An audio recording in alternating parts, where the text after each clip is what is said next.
Transitioning the results or benefits of a corporate startup program is very much different with the traditional program. Say if you are doing the customer experience program, digital transformation program, operational excellence program, but if you are talking about building the future of an organization, building a new product, disrupting the market with your corporate startup, then you need to see, maybe you need to set up a new department. Sometime maybe you need to set up a new company altogether. So how you are going to define the transition of your corporate startup, and how, more importantly, you are making sure that once the program results are transitioned and they are becoming the operational work of an organization, how you are going to achieve the benefits in a longer period of time. So you need to understand the role of transition and sustainment documents, and you need to develop strategies separately.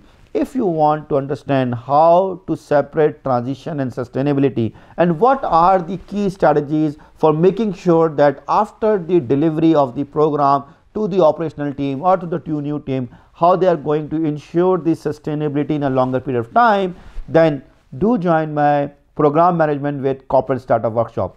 Thank you.